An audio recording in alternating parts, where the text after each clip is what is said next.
तुझ्या गौपे तयाप्रती चहावळी जे सुके म्हणजे सुमनू म्हणजे तुझं चांगलं मन आहे आणि शुद्ध मती. शुद्ध म्हणजे चांगली आणि मती म्हणजे बुद्धी. तुझी बुद्धी चांगली आहे.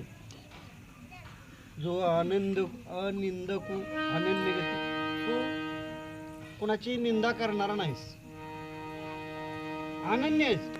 तू कसा आहेस? अनन्य आहेस. म्हणजे अन्य कुठल्याही गोष्टीवर तुझा विश्वास नाही, पण माझ्यावरती तुझा विश्वास आहे. असा तू असल्यामुळं हे ज्ञान मी तुला सांगत. म्हणून माऊली सांगते, हे ज्ञान पैगा बरवे, जरी मनी अति आणावे, संताया भजावे सर्वस्वेशी. अशी ही घेतलेली आजची ओवी आहे. तर त्यासाठी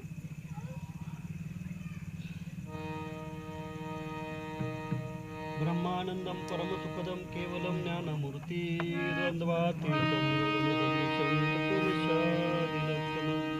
एकम नित्यम विमलमचलम सर्वधी साक्षीभूतम भावातीतम त्रिगुणरहितम सद्गुरुं तम नमामि. गुरुर्ब्रह्मा गुरुर्विष्णू गुरुर्देव महेश्वरा गुरु साक्षात् परब्रह्म तस्मै श्री गुरुवे नमः. ओम नमो ज्याद्या वेद प्रतिपाद्या जय जय स्वसंवेदात्मरूपा देवा तुची गणेशू सकलार्थ मती प्रकाशू मनिने उठिलास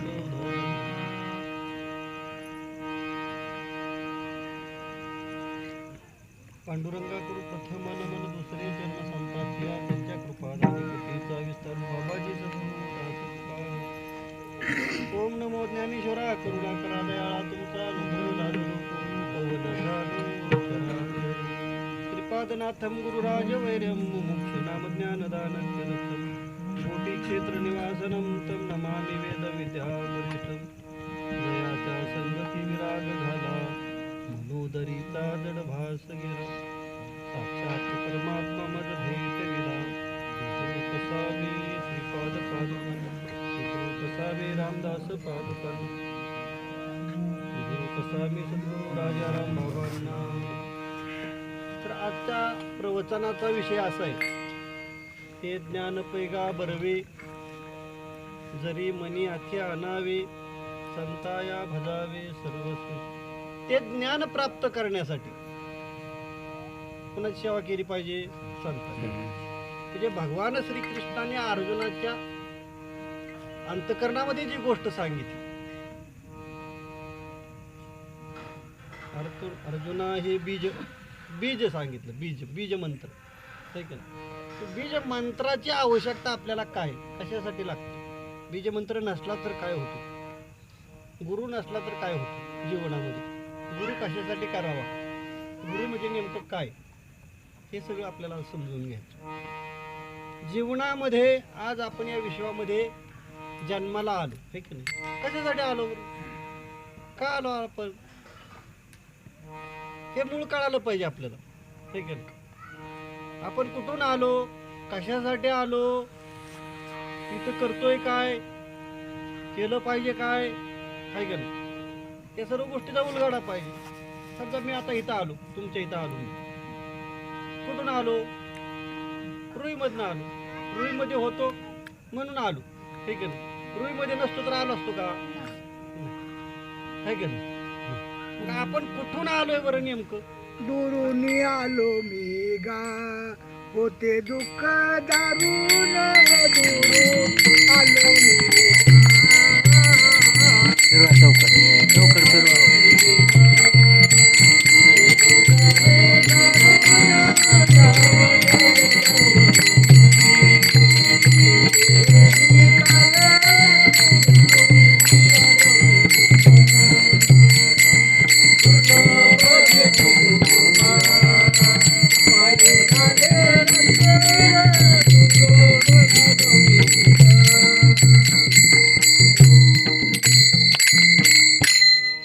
आपण आलो, दुरून आलो.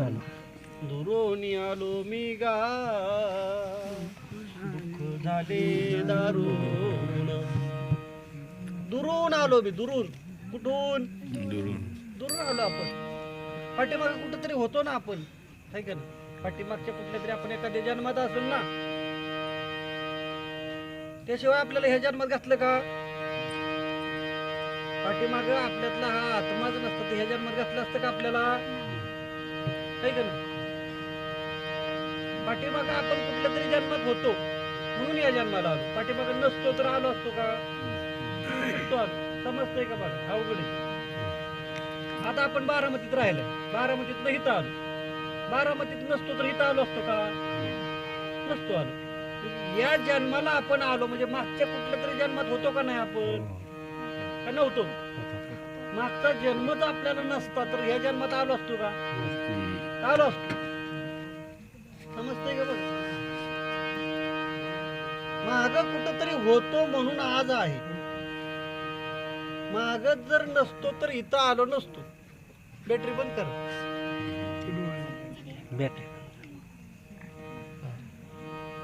पाठीमाग आपण कुठंतरी होतो म्हणून संत सांगतात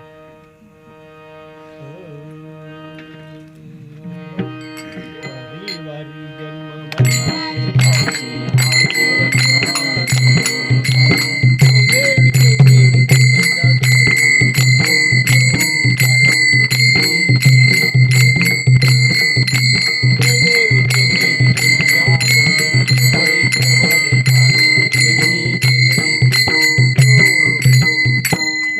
आरती म्हणतो ना आपण देवीची.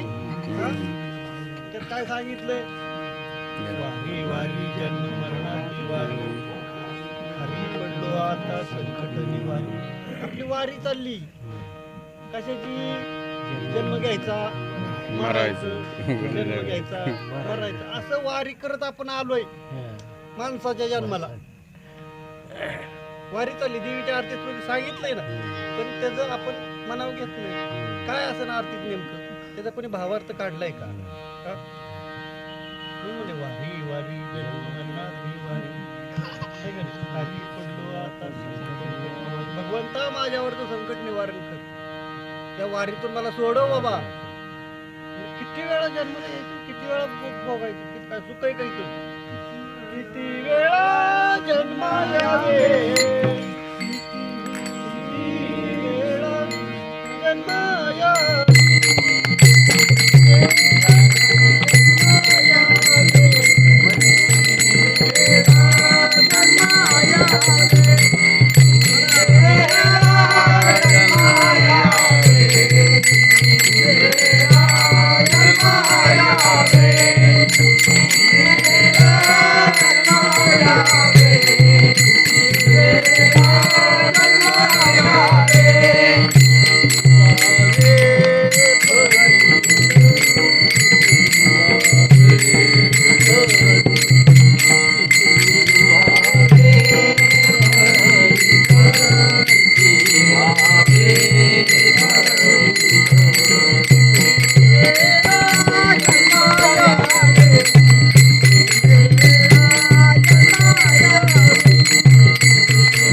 फजित म्हणून या जीव भ्याला आणि शरण गेला की दुसरी.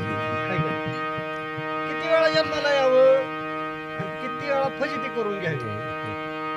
काय चाललंय आपली फजितीच चालली ना. हा ना, हा ना, म्हणून तर रामदास स्वामी पळून गेले. त्या अनाथ नको मागे. रामदास स्वामीला कळलं आता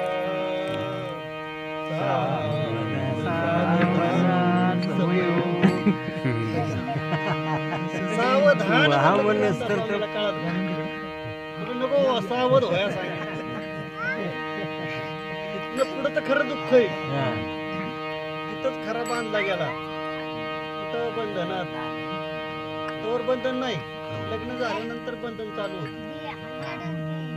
आणि मग किती फजिती करून घ्यायची. या फजितीतनं सुटायचंय आपल्याला. पुढचा जन्म हा अटळ आहे. प्रत्येक जीवाला पुढचा जन्म अटळ आहे. हा जन्म संपला की पुढचा हा अटळ आहे. माऊली सांगते जीर्ण वस्त्र सांडीजे नूतन वस्त्र वेडीजे तैसे देहांतराचे येऊजे चैतन्य जसं हा शर्ट जुना झाला की आपण काढून टाकतो आणि नवीन शर्ट घालतो, ठीक आहे नाही? तसं